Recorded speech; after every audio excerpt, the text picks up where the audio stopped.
राज्यसभा संसद का उच्च सदन है, यानी यहां डायरेक्ट जनता के चुने हुए नुमाइंदे नहीं आते, बल्कि जनता के चुने हुए विधायक राज्यसभा के सांसदों को चुनते हैं, यानी इनडायरेक्ट इलेक्शन है। यूपी की विधानसभा में इसी वोटिंग को लेकर बगावत भी हुई। आप समझ सकते हैं कि अंदर खाने सांसद बनवाने के लिए कितनी राजनीति चलती है।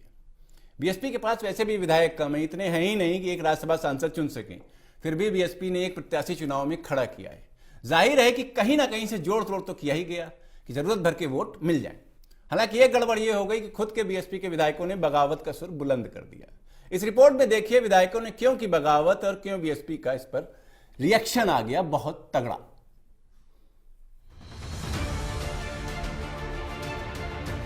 यूपी में 10 राज्यसभा सीटों पर चुनाव है, जिसके लिए कुल 10 प्रत्याशी मैदान में हैं। भाजपा की ओर से 8, समाजवादी पार्टी के 1, बहुजन समाज पार्टी के 1 और 1 निर्दलीय उम्मीदवार चुनावी मैदान में है। यूपी में 9 नवंबर को राज्यसभा चुनाव के लिए मतदान होगा। 11 नवंबर तक नतीजे आ सकते हैं, जबकि ये सीटें 25 नवंबर तक खाली होनी हैं। उत्तर प्रदेश में नवंबर के शुरुआती दिनों में होने वाले राज्यसभा चुनाव से पहले बहुजन समाज पार्टी को बड़ा झटका लगा है। बसपा की ओर से प्रत्याशी रामजी गौतम के 10 प्रस्तावकों में से 5 ने अपना प्रस्ताव वापस ले लिया है। ऐसे में अब रामजी गौतम की उम्मीदवारी पर संकट खड़ा हो गया है। इन 5 प्रस्तावकों ने पहले भी समाजवादी पार्टी के मुखिया अखिलेश यादव से मुलाकात की थी, जिसके बाद अब बसपा में बगावत के सुर दिखाई देने लगे हैं। बीएसपी के 5 विधायक बुधवार सुबह अचानक विधानसभा में अपना प्रस्ताव वापस लेने पहुंचे, जिससे यूपी की राजनीति में सरगर्मी बढ़ गई। बुधवार को अपना प्रस्ताव वापस लेने के बाद 5 विधायक विधानसभा से सीधे अखिलेश यादव से मुलाकात करने पहुंचे। इन्हीं में से एक विधायक असलम ने कहा कि हमें नामांकन पर साइन की जानकारी नहीं है, हमें बिना बताए साइन कराए गए। हम उस उम्मीदवार का समर्थन नहीं करेंगे जो बीजेपी के समर्थन से बना हो। अब ऐसे में ये सवाल खड़ा हो जाता है कि किन विधायकों ने की बगावत और क्या बोली पार्टी। बहुजन समाज पार्टी के असलम चौधरी, असलम राइनी, मुस्तफा सिद्दीकी, हाकम लाल बिंद, गोविंद जाटव ने अपना प्रस्ताव वापस लिया। बता दें कि असलम चौधरी की पत्नी ने समाजवादी पार्टी की सदस्यता फिलहाल कुछ दिनों पहले ही ली थी। विधायकों की बगावत पर बसपा नेता उमा शंकर सिंह ने कहा कि नामांकन के वक्त इन सभी 5 विधायकों की सहमति थी और वहां पर मौजूद रहे थे। अब इन्होंने जो किया है वो गलत है, इसे स्वीकार नहीं किया जाना चाहिए। यह साजिश है ताकि एक दलित राज्यसभा न पहुंचे। 100% जो है जो परिस्थितियां हैं कि अगर आपत्ति नहीं है तो अच्छा। दूसरे जो कहा सिग्नेचर सबकी ओरिजिनल सिग्नेचर है, कोई उससे इनकार नहीं कर सकता।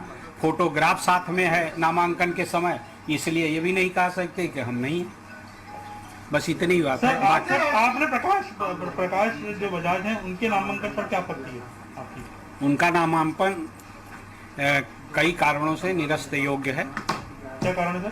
भाई हमने जो आपत्ति की है, एक तो उन्होंने जो प्रस्तावक के रूप में 10 नाम दिए हैं, उसमें एक नाम उन्होंने नवाब शाह लिखा है तीसरे नंबर पे। कोई इस नंबर के विधायक नहीं? नवाब शाह नाम का 395 एमएलए जो वर्तमान है उसमें कोई नवाब शाह नाम का एमएलए नहीं है, और जब एमएलए नहीं है तो प्रस्तावक हो नहीं सकता। ये मुख्य रूप से ये आपत्ति है। तो क्या सर आज कुछ नहीं हुआ उस मामले में? ये कब तक फाइनल होगा इसको लेकर? आज 7:30 बजे। 7:30 बजे तक। अब ये तो रिटर्निंग अफसर से पूछिए, उसमें हम क्या बता सकते। सवाल ये है कि आखिर फिर आपके जो 6 विधायक हैं वो क्यों बगावती हो गए, क्यों वो सपा अध्यक्ष अखिलेश यादव से मिले, क्यों वो आरोप आप लोगों पे लगा रहे हैं?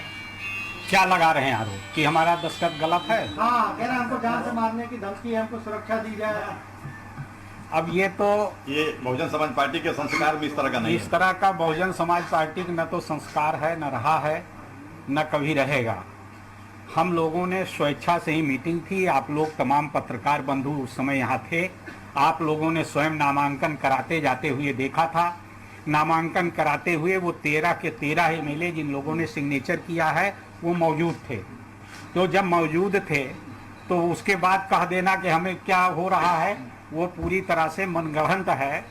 और बाकी अब किन कारणों से है, हो सकता है दबाव में, भय में उनके ऊपर पड़ रहा हो कहीं दूसरी तरफ से, या और कोई कारण है। हम अभी क्या बता सकते हैं? कुछ आर्थिक कारण भी हो सकता है। नहीं, हम क्या कह सकते हैं? तो माननीय विधायक लोगों से पूछिए। अब उन लोगों से पूछिए कि भाई हम लोग उस दिन नामांकन के समय देखे थे, आप लोग थे, हमारे पास फोटोग्राफ भी है।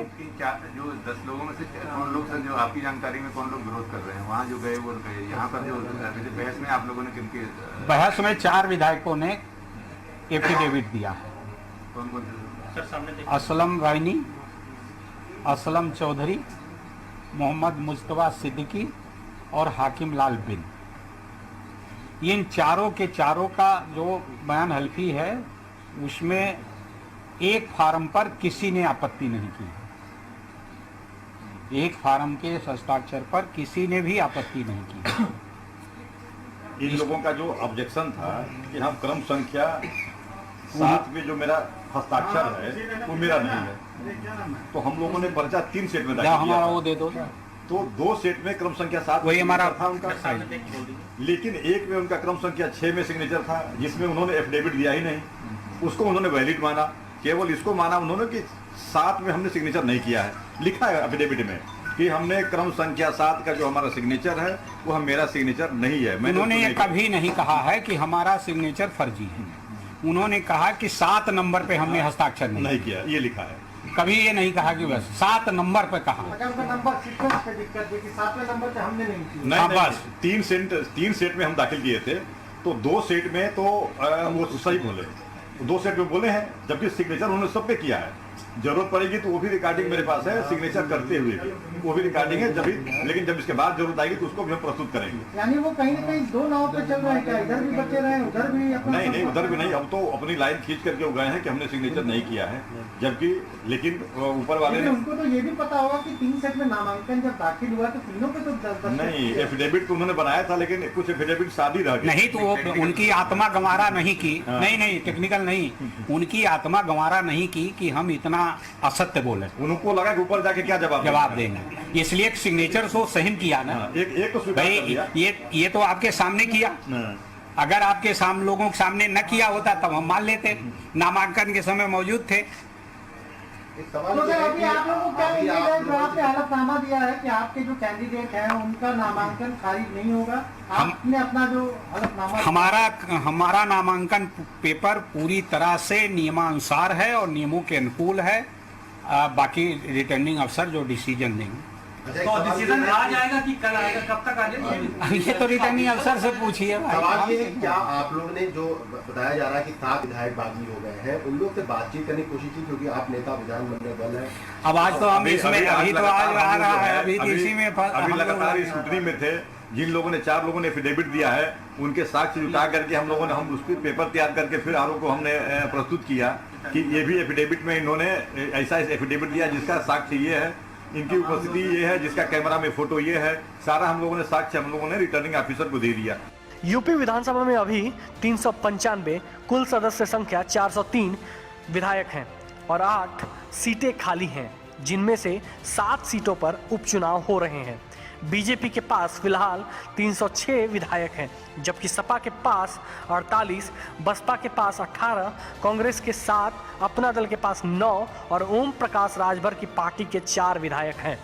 इसके अलावा 4 निर्दलीय और 1 निषाद पार्टी से विधायक हैं।